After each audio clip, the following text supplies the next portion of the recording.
We're so done with new year, new you. This year, it's more you on Bumble. More of you shamelessly sending playlists, especially that one filled with show tunes. More of you finding Geminis because you know you always like them.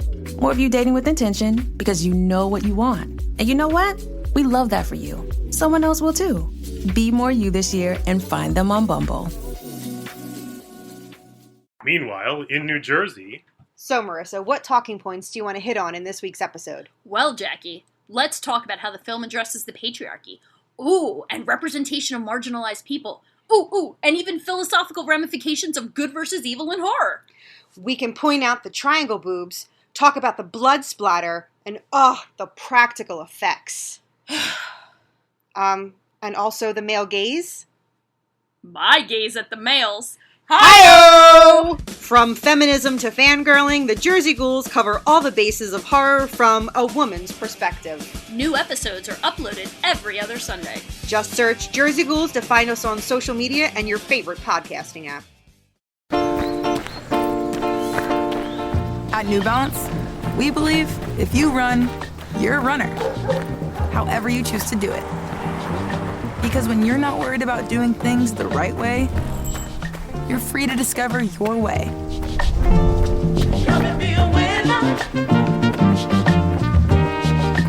And that's what running's all about. Run your way at newbalance.com/running.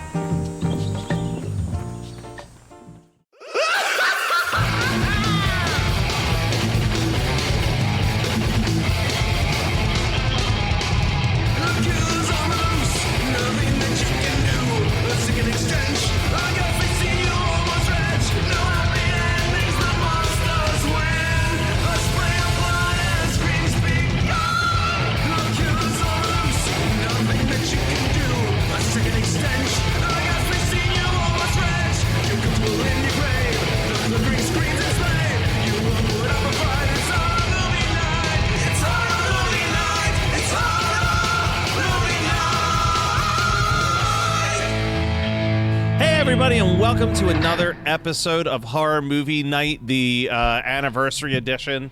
And Scott, this is your first anniversary pick of the year. No, actually, my second, because the gate was was right. also that was a happy little coincidence. So I guess I want to start with this. I thought I had seen this, but it turns out this was my first watch. Was this anyone else's first watch? Absolutely not. Just me? No. That was my second. Okay. This is my third. Well, then, I love this movie. I have been waiting. I have been waiting for the 10-year mark to pick this for the show, because I think that this movie got like a ton of buzz when it first came out, and then no one talks about it. Like, there are movies that are 10 years old that people are like, I love this movie, and We Are Still Here is such a sleeper, and I don't understand it because it's so good. Yeah. I will say, and we'll go through the plot points, or more importantly, Scott will go through the plot points. But a big thing with this one that needs to be said is, like, it's less than 90 minutes. It's 84 minutes. And I think that that's part of why it's so good. Not because it's short, but because it doesn't waste any time. No, it sure doesn't. It gets in there and it just moves the plot along as needed, and then the movie wraps up. While letting you like still live in like what the vibe of that house and of that town and of those people are. Like, it doesn't negate any of those things while still being pretty like quick and brisk. It's for like a slow burn. It's short, and I think I do. I was worried I wasn't gonna like it because of like the revisit and the 10 years, passed. And I remember liking it, but then the first 15, 20 minutes, I was like, oh no. Like, was I looking at it through those rose-tinted glasses that, like, when it came out, all that buzz and, Larry Fessenden and Barbara Craig, like, all those. But I really loved this rewatch. So I'm excited to dive in. But also, I'm just going to go ahead and drink are to you that. Thirsty, Kyle? I'm parched. Are you burning up inside and you need to cool down? I need to burn a little bit more. And what I'm doing, I'm just drinking a little J&B. Yeah, because all they do is drink whiskey in this movie. All they do is drink J&B in the back, or B&J. Excuse me. They Greek B&J. It's B&J. We love in the back. BJ's. We love BJ's.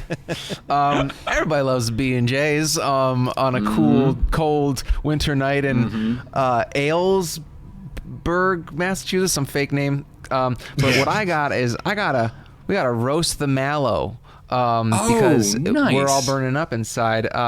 This is from Catawba Island Brewery, and it's a rich porter infused with chocolate, roasted marshmallow, and graham cracker flavor. This is going to be one of those like stomach ache in a can. Yep. I hope it tastes good though. Oh my god. It tastes exactly like what you think it would taste like. It's really good. I mean, it's actually not. It's not as cloyingly sweet as I was expecting. That's good. Because like you know, I've done like Sweet Baby Jesus before, and there are other like porters that I've like and chocolate porters that are just, or coffee porters that are just so heavy. This is a nice little prize. It feels like you're having an 88-minute movie in your mouth. Hell yeah! Perfect. Having a BJ in your mouth for 88 minutes. So this is not the last Barbara Crampton vehicle that we will be watching this year, picked by me, but it is the first. Right. So let me break it down just a little bit on what we're talking about here. So We Are Still Here is a 2015 supernatural horror that I feel like does the thing like we love, where it pays homage and it's a pastiche, but it's like so good at what it does that you immediately sign on. It's not from 1979, but it looks like it's from 1979 because it's supposed to be set in 1979. I just love it. It's so good. For a first time watch, I had a lot of fun with this. I will say that I experienced a very adorable watch of this movie, because usually the only time I have to watch these films is either when Barb is taking her two kids to school or picking them up from school, which means that a lot of the time I'm watching this with a 2-year-old. And no kinder trauma happening here. No, not at all. This particular experience, Barb had left and the 2-year-old watched Barb leave, which meant full meltdown city. So I picked up the little guy and I was holding him to my chest, and we just got like this pillow fort set up in the house that the kids absolutely love, and I love even more because I can lay on the ground and watch the movie. And I'm laying on that for the entire 84 minutes. Her son just laid on my chest sleeping, and I had the laptop beside me to type in notes as I was watching it on the TV. Oh, that is precious. It was a very cute way to watch a pretty dark-ass movie. Yeah. No kidding. Which, like, at first I was like, God damn it, why are we doing this? Again, going into it not knowing anything. That's actually the way to go into this movie, I think. I think that's like, you had like a kind of a perfect watch, because I think I went in that way too the first time, and I was blown away. I was like, well, it's Barbara Crampton. I want to watch it, Yeah, and I think what it does really, really well that I specifically like is that, like, it starts off and we're doing a ghost movie, a haunted house movie, which, like, by not usually my type of movies. I just, like, don't. To me, if I'm gonna watch a horror movie, I want the gore, I want the, like, big moments and set pieces, and usually those are not found in haunted house movies. Yeah, exactly. But it's when that first kill happens, where the ghost kills the medium's son by, like, popping his eyeballs out of his face. But like, and I was like, okay, their hands are I'm cinders, and like they don't just pop the eyeballs; they basically cave the entire head in like a watermelon. Fantastic shit. It's fantastic. So good. But Scott, how about you walk us through the this isn't like the most layered plot that we need to talk about. So you could just do the quick, like, 3-sentence get us caught up, and we'll just talk about the movie if we need. I mean, bro, this is the easiest of the ones that I have done since Benji browbeat us into doing these. So I'm very happy to be here doing this. So Anne played by Barbara Crampton, and Paul, played by man with a terrible hairline, moved to a new house in rural New England after the death of their son Bobby in a car accident. Anne is understandably depressed and withdrawn, but Paul hopes the move will help her grieve. While putting away her son's baseball stuff in their new basement, she notices some possibly supernatural interactions with the baseball, but she's kind of oddly comforted by it.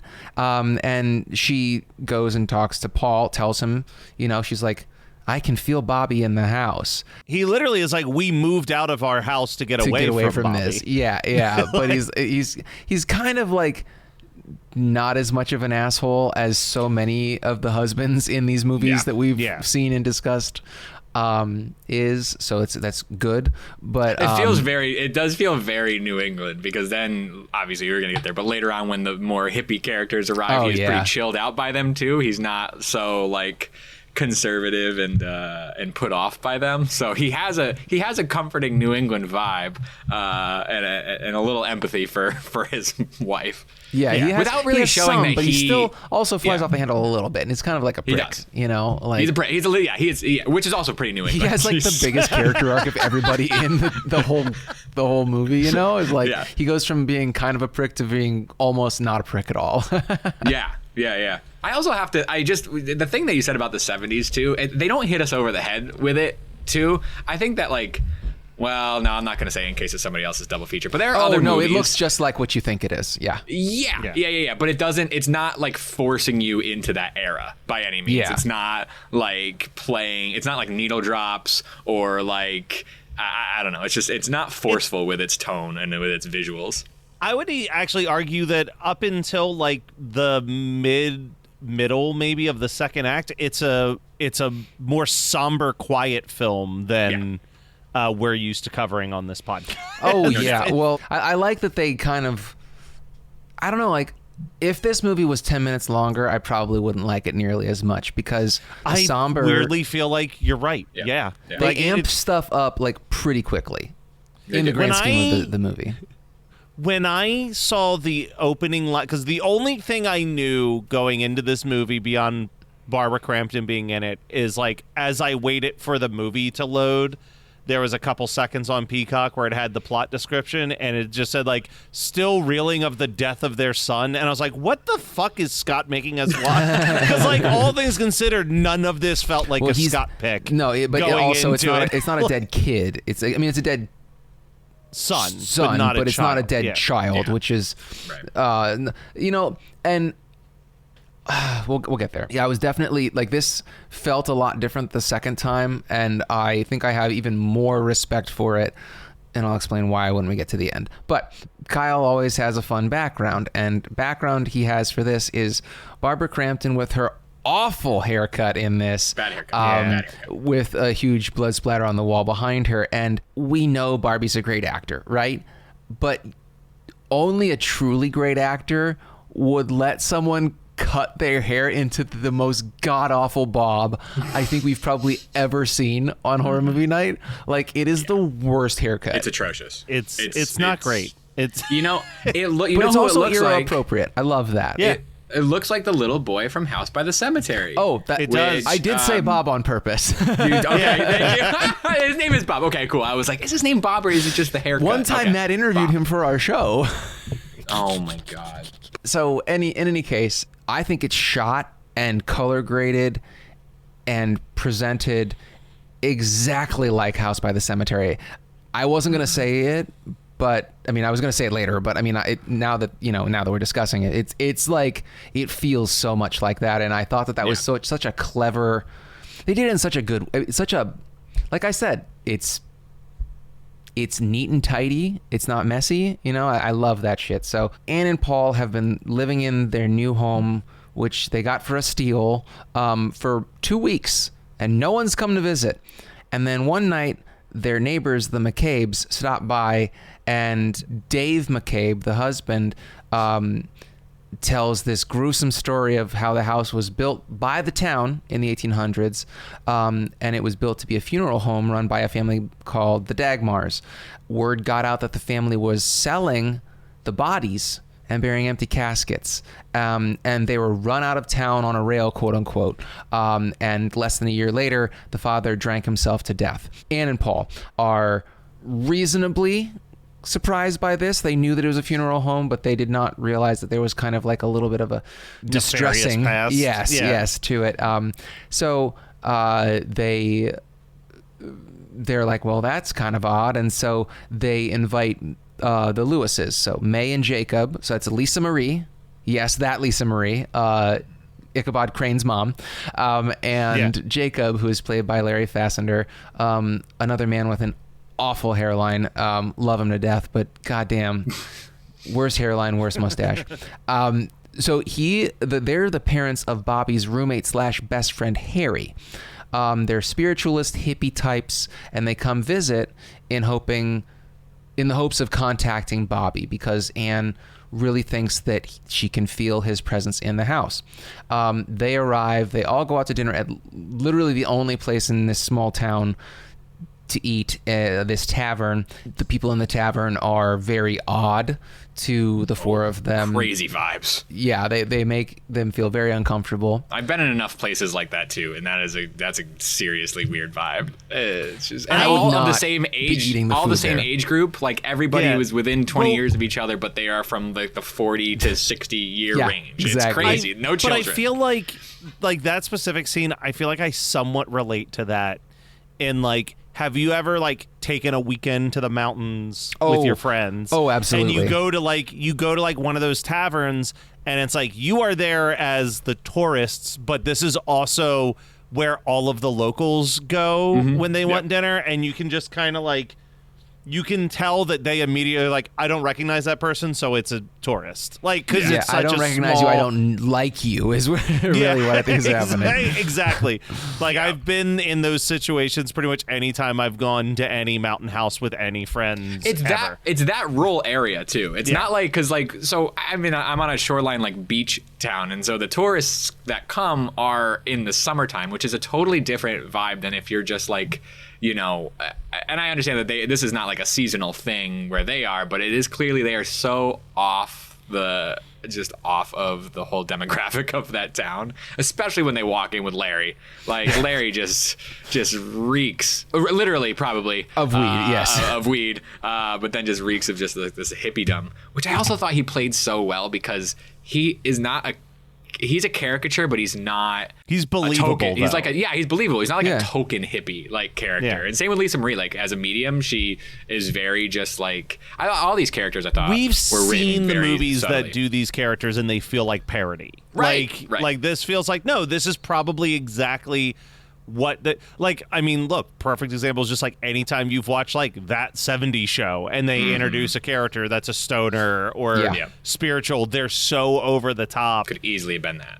But it isn't. It's just like, no, these are just like characters, and this is kind of like their side hustle, but like they're into it also. They're not like shysters. Yeah. Like it's like legitimate. It's a genuine thing that they feel is important, and that's where we kind of get to, I mean, we're about to enter our first, like, okay, this house is legitimately, it's not it's superstition, up, you know. There's haunting, because unfortunately Bobby's friends are about to visit him.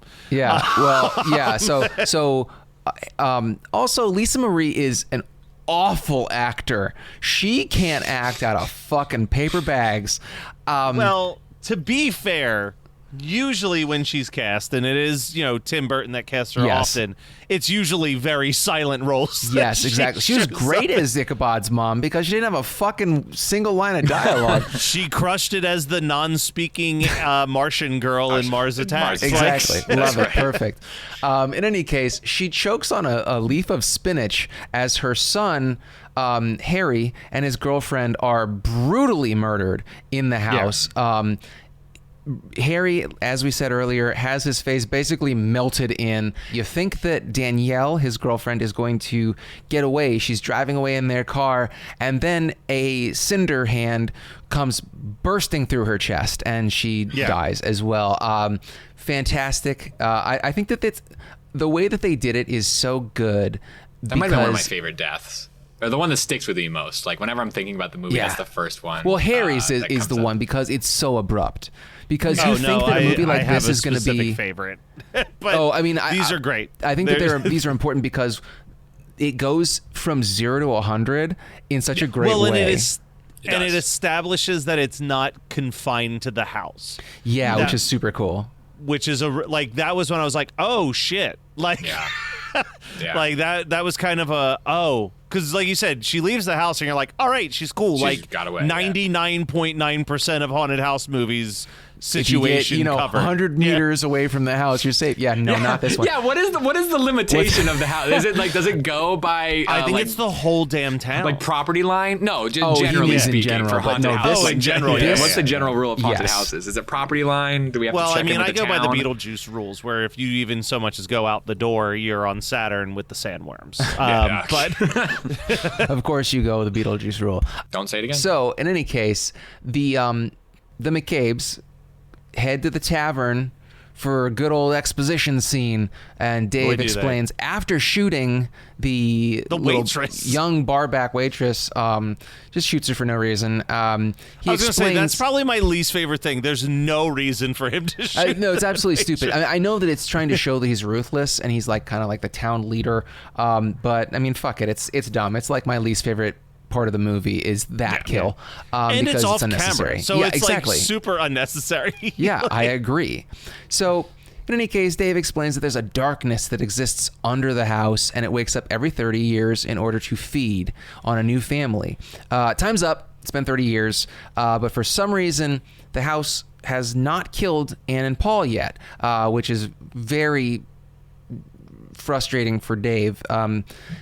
It's implied that heavily implied that in 1949, so literally the last time this happened, the house didn't get a new family, and the evil spread throughout the town, killing indiscriminately until maybe they got a family and sacrificed them to the house, and it went back to its dormancy. I don't know.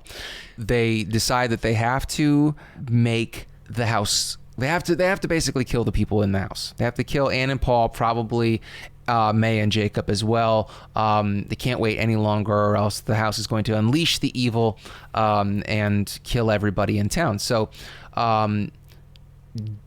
during the next day, the ladies go into town, and Paul and Jacob have a seance, and that was stupid because Jacob is possessed by Lassander Dagmar, the patriarch of the family, who is now possessing, or the spirits that are killing the families that live in the house. And we get more exposition. Dagmar explains that they weren't run out of town, but they were rather sacrificed to the house by the townspeople, and it has basically become a curse, like a cursed town, cursed house, etc. Lassander gets a fire poker and stabs Jacob in the eye, killing him, and stuff just kind of goes wild from there. May runs out the house, runs to the front door to run out of the house, and only to have her head exploded by a shotgun shot from Dave. And the idea now is that Dave and the rest of the town, which is apparently very small, it's only like 6 people, come to the house, and they're going to execute everyone inside to quell the spirits. The spirits have another idea. They say, fuck all of you, we're going to kill the townspeople because we're angry. Bobby's ghost seems to whisper to his parents to go upstairs. Another guy gets his head melted on the stairs, trying to follow them, and then eventually one dude's full ass chest explodes out of him, which is one of my favorite moments. That's I'm sorry, it was his chest that explodes, not his head. This is an entire siege that happens, which is really fucking wild, because as we talked about at the beginning of this movie, this is not where we thought any of this was going to go. Like, if you go in blind, I should say, this is not where you think this is going to go. And also, like, to again talk about the pacing and like the run time of this movie. Like, this movie's 84 minutes. The townsfolk come into this house like 70 minutes into the movie. Like, all of the things that we're about to talk about are so rapid fire in under 15 minutes of like from the second that Lisa Marie's head gets blown off, it is like 15 minutes of some of the craziest like and then it's the end of the movie kills ever. It's awesome. It's well, and the way that David dies, like you talked about like the Harry crush, but like Harry's crush happens against the floor, so you kind of like you said, it looks like his face melts. With this one, his head collapses where like his lower jaw kind of falls out of his face and stuff like it. I think that he gets brutal. his brain boiled and then his head's caved in. It's his skull's like this just ripped apart. Love it. Dagmar Lassander Dagmar gets his revenge on Dave, and now they seem to be finally satisfied. So the Cinder Ghosts leave the house as if they have basically fulfilled their duty or they've gotten their revenge. So basically the town is killed, and Anne and Paul are left in a house full of gore and viscera, and then they head to the basement, and Paul greets his dead son's ghost with a smile and says, "Hey, Bobby." Now, I love the ending. It is such a concise, perfect bow. I love it because this is how you're supposed to do grief horror. I have been reading a shitload of grief horror because I'm trying to write a grief horror novel, and I think that so many writers, be it screenwriters or novelists, do it wrong where they just get so mopey and they get so bound up in like, I don't know, it's like this weird minutia where they have to hit all the same beats, and it's all the same beats that Stephen King popularized in Pet Sematary, and it's not fun. And I understand that grief horror isn't supposed to be fun, right? But it's very funny to me that there's a book that's as short as something like Starvaker, which I don't think that book was more than 200 pages, and it was made into a movie, I believe. I didn't watch the movie, I read the book, and even in the 200 pages, I was bored to tears. And people raved about it. But if you would have put this into, I mean, I'm sure this would have been more of like this would have been definitely a Paperbacks from Hell type book if it was based on a book, right? Because of the amount of gore and bodily trauma, but it still has like a lot of charisma.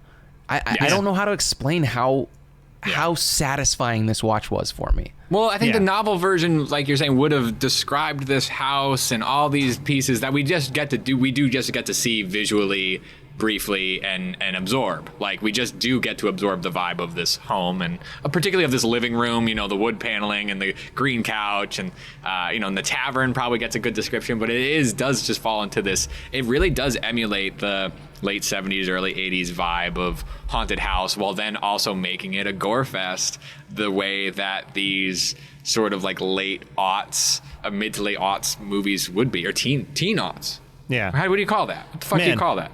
I also, unrelated, but as we're talking about if there was a novelization of this, like if it was 2015 and the team behind this was like, how do we do a novelization of this as a tie-in for this movie or whatever, my pitch would literally be like recreate the Amityville Horror book that's written almost as like a factual, like a almost procedural book, like just kind of like date at the top of each page and just be like, on this date these activities happened inside the house, and make it like a nice, like concise 150 page like. Well, do you know that there's a guy that did a novelization for X and Pearl? Yeah. And they have like the red edge, just like the 70s. Like, it's so good. They could do that. I mean, if they really wanted to, with We Are Still Here, they could. I mean, they should. And the thing is that it's such a great Paperback from Hell pastiche concept because like they're so good about like the tagline, "This house needs a family," is utilized very successfully in it. It's also just a sick ass tagline, and I think every good horror book and every good horror movie needs a sick tagline. It's just a good one. You can't. So I have all of my horror posters up in my basement room that I built now, and I just marvel at how good some of them are. Like, oh yeah, like The Kindred. Oh, yeah. We were just talking about The Kindred, like, what, 2 weeks ago? And it's literally like Jeremy or Jonathan or whatever didn't ask to be brought into this world or didn't ask to be born. I'm like, fuck, that's such a good tagline, you know? This episode is brought to you by Companion. Iris and Josh seem like the perfect match, but when a weekend getaway turns into a nightmare, Iris realizes that things aren't as perfect as they appear. From the creators of Barbarian and the studio that brought you The Notebook comes a twisted tale of modern romance and the sweet satisfaction of revenge. Companion, only in theaters January 31st. Rated R, under 17, not admitted without parent. Meanwhile, in New Jersey... So, Marissa, what talking points do you want to hit on in this week's episode? Well, Jackie, let's talk about how the film addresses the patriarchy. Ooh, and representation of marginalized people. Ooh, and even philosophical ramifications of good versus evil in horror. We can point out the triangle boobs, talk about the blood splatter, and the practical effects. And also the male gaze. My gaze at the males. Hi-yo! From feminism to fangirling, the Jersey Ghouls cover all the bases of horror from a woman's perspective. New episodes are uploaded every other Sunday. Just search Jersey Ghouls to find us on social media and your favorite podcasting app.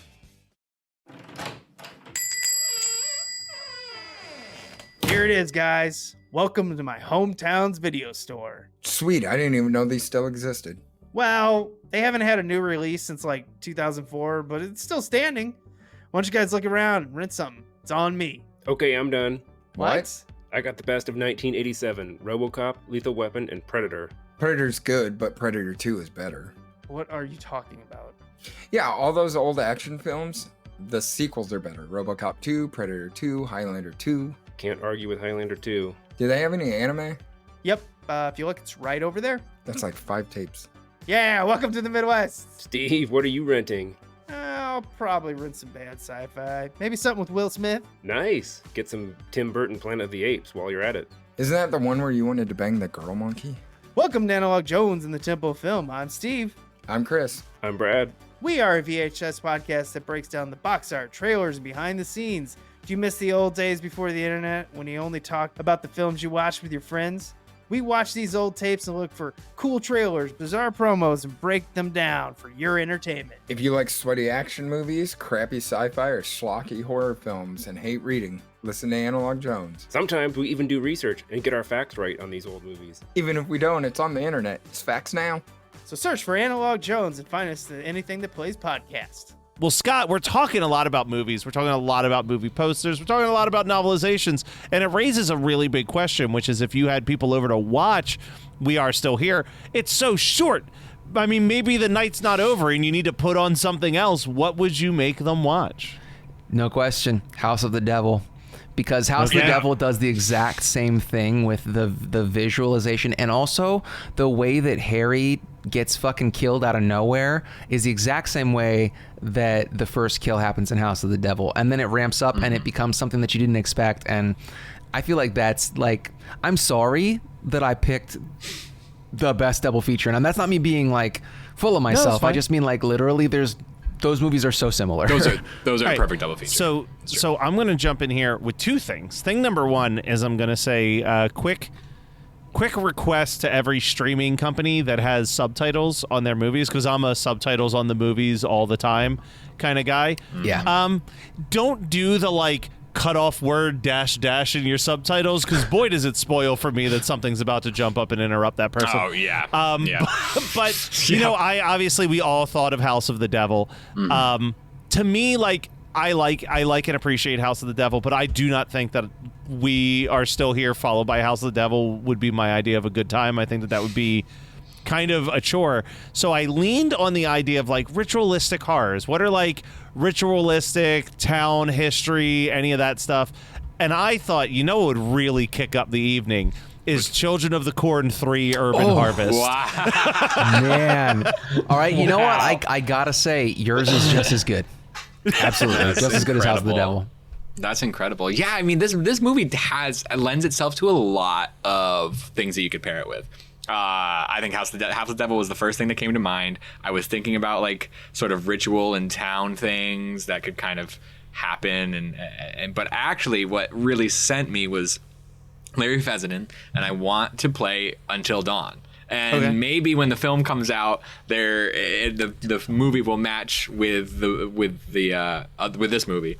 But the game, there's some grief. There's a choice to, well, if you've played Until Dawn, you know that there are many different ways that the game can go.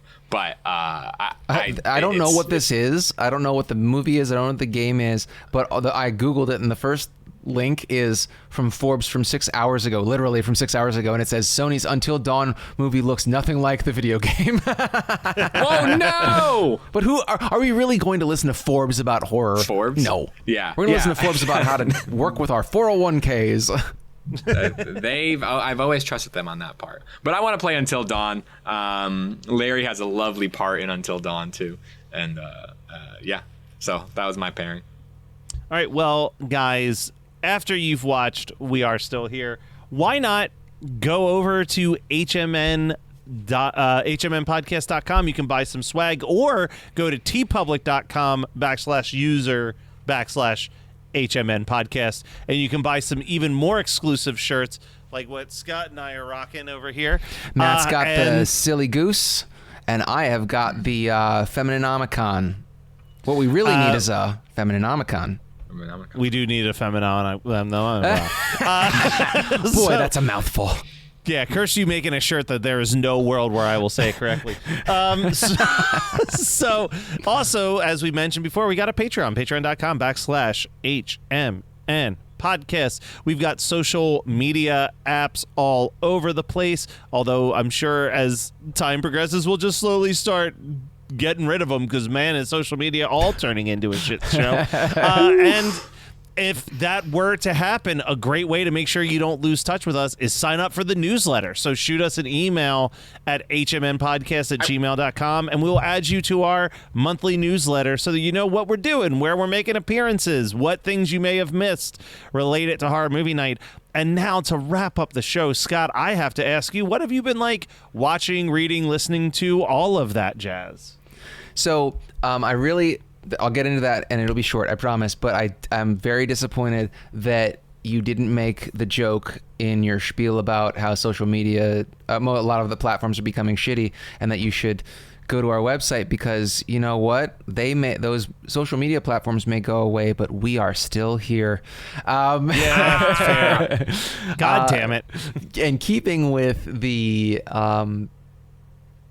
haunted house vibe, I was very happy to burn through a gift from Kyle, Charnel House by Graham Masterton, which was not a good book.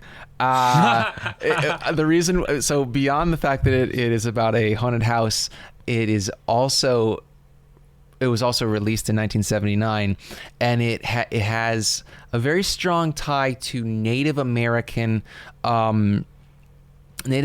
folklore, and if you can guess what a white guy in 1979 writing a pulpy horror book about Native American folklore is going to be like, it's as bad as you think it is. It does not stand the test of time. Beyond the way that Graham Masterton decided to explain every female character by her bust size, we also have him referring to Native Americans as redskins and pale faces for white people. He also, spoiler alert for an old ass book that you may have never heard of, the white guy saves the day, so that's pretty fucked. But I was very happy to have gotten that one under my belt. I burned through it in 2 evenings. It's not long. It's like 180 pages, and it's big. Like, it's like 14-point font on it is. I looked through it and I was like, oh, okay. They're really like, it's like when you have to submit a paper in school, and you just like 1.5 space, or like whatever you just get that margin. The font was big, and it was definitely 1.5 spacing. You're like, sorry, I use a Linux. I don't know. I still am really glad that I got to have that experience. I'm just glad that it was a short experience. Did we ever watch the Manitow on Horror Movie Night? We definitely didn't, because I would have struggled to say that word. Yeah. Well, so I think wrote. we've mentioned it. Yeah. I don't think it's. I don't know. I think because the depictions continue to be problematic. It is written by Grant Masterton. Yeah. And any more of that. You know, when we have actual fantastic indigenous writers like Stephen Graham Jones, like who are making, actually talking about Native American horror and bringing it into the world, it's like to be able to revisit that shit is more and more challenging. But at the same time, because it is like a late 70s pulpy horror thing, it's the same way. I mean, it's the same reason that like we can watch a trauma movie that has some really questionable stuff. Oh yeah, and just be like, "Oh shucks," There is a listen. Slight promo, but I have a new podcast called Christian Cringe where myself and Katie Alcesser, Katie Hampton, now married. When myself and Katie Hampton of Napping Through Happy Hour going through all these different pieces of vintage Christian media, and literally this morning we recorded an episode on McGee and Me, which contained a line of dialogue where a kid said, "But there's a crazy Indian that lives in that house that eats live animals." And I was like, oh, man, it is 1989. You're just like taken fully aback by a single sentence that has like 4 or 5 questionable parts in just the 7 words that we're used to constructing. How do they do it? You're like, wow. I've got a more optimistic thing to talk about. Take it away. This is something that might shock a lot of people. I think it'll specifically shock Scott. I don't think Scott knows this. There is a giant blind spot in my Marvel completionist history, which is that I've never watched any of the Netflix shows that was produced. That is very surprising, not shocking. Surprising not because you like MCU, or not because you like comic book shit, but rather because you are a slut for TV shows. Yeah. Well, now that there's going to be a new Daredevil, I'm deciding to watch all of those seasons before that Daredevil show comes out. Now he's even sluttier. So I knocked out season 1 of Daredevil, and holy crap, is that just an incredible season of television. Yeah, it's crazy. My only note is where this movie was concise. Most episodes of season 1 of Daredevil are almost as long as We Are Still Here. They're all like it's crazy. 58 to 64 minute long episodes, which there's 13 of them really fucking add up. 13? Yeah. Dude, that's why I don't really like watching TV shows much. That's too much work. The Goosebumps new season, 40-minute episodes. It's perfect. Yeah? Okay. But, I was like, all right, this is fine until, spoiler alert for something that happened 10 years ago. I was like, this is all right. It's a little grittier than I expect it to. And then you get to, I think it's episode 3 or 4, where Kingpin fully bashes a dude's head in with a door until the door is able to latch again. Yes. And the decapitated body falls to the ground, and I was like, oh shit, this is really fucked up, actually. Have you gotten to the hallway fight yet? Yeah, no, all of season 1 has been completed. Okay, you're done. Okay. So then I'm doing Jessica Jones season 1 and then Daredevil season 2. And then it's every other show until I get to watch Daredevil season 3. Honestly, you don't need to watch insane. Jessica Jones season 2. It's fucking boring as shit. See, I was told that about most of Iron Fist. Iron Fist was it's not good. Was the clearest weak link in the franchise. Man, for somebody with a fist made of iron, it's a bummer to be a weak link. It's not though. He punched a dragon in the heart. Is what that's what Iron Fist's mythos is. I guess my issue with having not watched any of them yet, but my early conceived issue is Iron Fist just by general seems too fantastical for how grounded everything else is. Well, because even Daredevil, it's okay, it's a little supernatural that because he's blind, he has this very specifically he's mutated. He's mutated, but from what I understand with Jessica Jones and Luke Cage, for the most part, it's still more grounded. No, not at all. Oh, Jessica okay, Jones. Well, then I'm ready. All of them have been basically genetically enhanced. Daredevil got doused in chemicals. Jessica Jones, I believe, in the show has been experimented on, and so has Luke Cage. And I think that both of them were the same experimentation, but Luke Cage has unbreakable skin. That's science fiction right there. Okay, well then there we go. All and right. like Purple Man, who's the main antagonist of Jessica Jones, is basically like a telepathic puppet master. So all right, well, yeah, you're fuck me. getting All right, well, strap in. Everybody's got powers. I'm excited for a wild ride, but Kyle, take us home with what you've been diving into. Great question. I had an answer. You watch Newsies a second time? Great choice. I just keep watching Newsies. I did check. I did check Screen Drafts to see where it lands on the Union movies list, and it is number 1 on the Union movies list. That's quite possibly the funniest shit that you have said in so long. Is when you're like, this is like a great starter for kids. It's about incredible. unions. I still stand by it completely. Like Kenny Ortega is he's a fucking mess, and the movie is a little bit of a mess, but God, the morals are there. Yeah. I think that I watched, or I think I talked about, or threatened to talk about a movie called Decoys on this show. You definitely have. Yeah. Okay. Jesus, I watched Decoys. I watched Decoys 2, which confirms for me that we might eventually watch Decoys 1 or 2. But I It would be also funnier have if this you make us watch Decoys 2 without any information on Decoys 1. I'm gonna tell you why Decoys 2 is actually the one that I would pick for the show. There's so much more ska in Decoys 2 than there is in Decoys 1. And we get the recap.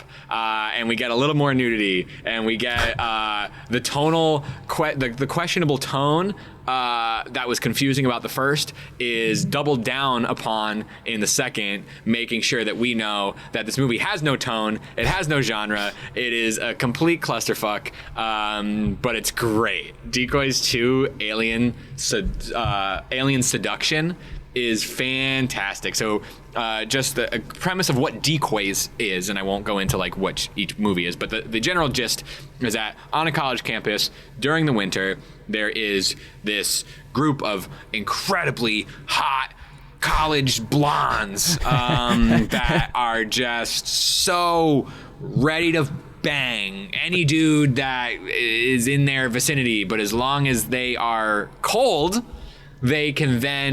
their chests can then burst out with tentacles and implant their eggs in This is exactly like a movie that I know is on the 2025 list, because I've seen that it's on your to-do list. It could be Decoys, but it also could be, there's a number of things that kind of fall into the more this famous category. one. Yeah, it ain't Decoys then. So these movies, if you look up the poster art for the first Decoys, I was going to say I just looked up the two different, and like I remember the Decoys poster. I think everybody. How do I show? So like, okay, yeah, I know that's like the Decoys. Matt, how do I change my background to have Decoys 2 Alien Seduction as my background I was gonna say, right now? This Decoys 2 poster, however, it's so sexy. Is just, I mean, that is loud. That is a poster. Loud. Yeah. So if you like Species and American Pie, but are Canadian a little more prude and are okay with less sexiness at all. I was going to say, more ska. Way more ska. Which I guess means less sexiness. It does certainly say on the Wikipedia that it was shot to be a TV movie, so that may explain the lack of sexiness. I do think that there is a world in which we talk about this on the show at some point in time. It's starring Dizzy from Starship Troopers, and that, oh my God, that goes a long way for me. It goes a long way for us. That's a lot of traction for a horror movie night. And I am continuing my Disney thing. I'm going to get a couple more in before I share anything else. And then I'm just going to tease this out there because I don't know when it's going to drop, but I am watching a lot of adaptations of a particularly famous Gothic novel that came out 115 years ago. It might be a new Geekscape podcast. There's a potential that there is something brewing, and I would love to share more of what I'm doing on the side here, but I'm doing a lot of research for a project. So I can't say much more, but I gave you a little hint, and maybe down the line we'll discuss some more. But I'm like really deep into that shit right now. It's pretty brutal. I want to address one real quick thing, is that I did just look up the soundtrack to Decoys 2. Yeah. And it's all the same 3 bands over and over again, but there's about 3 different genres, so that makes sense. Okay, well, I was going to say genre. all 3 of these bands could be a ska band based on their name. The bands that are listed are the Mad Bomber Society, King Conqueror, spelled with 2 Ks, and the Screw Tape Lewis. Oh my god, yeah, which one is the ska band? Which one could it be? We need to play that game, guys. Which one is the ska band? All of them kind of fit the bill. I do have to laugh that Screw Tape Lewis has a song that's called "This Is Not the Queer Agenda." That's gotta be the ska band. It has to be. But anyway, if it was the ska band, it would have been called "This Is Scott the the Queer Agenda." I have a recently acquired shelf, which I've talked about before, that is now chock full. So I have to really start working to get through the collection of DVDs, both of which were where the Decoys DVDs had come from. So I might have more gems in there. I don't know. I'll discuss further down the line. All right. Well, next week, if you thought that this was a classy-ass episode of Horror Movie Night, we've got a whole classy-ass theme next week that Kyle picked for us, and he will also be the person kicking off this theme. So next week, you'll get to hear him explain what we're doing for the next 4 weeks or so. So stay tuned.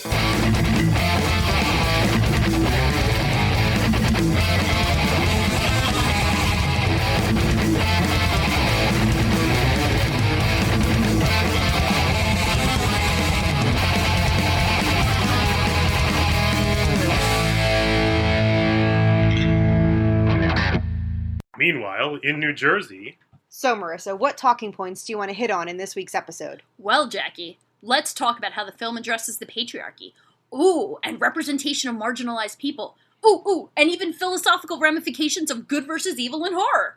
We can point out the triangle boobs, talk about the blood splatter, and the practical effects. And also the male gaze. My gaze at the males. Hi-oh! From feminism to fangirling, the Jersey Ghouls cover all the bases of horror from a woman's perspective. New episodes are uploaded every other Sunday. Just search Jersey Ghouls to find us on social media and your favorite podcasting app. You're listening to the Geekscape Network.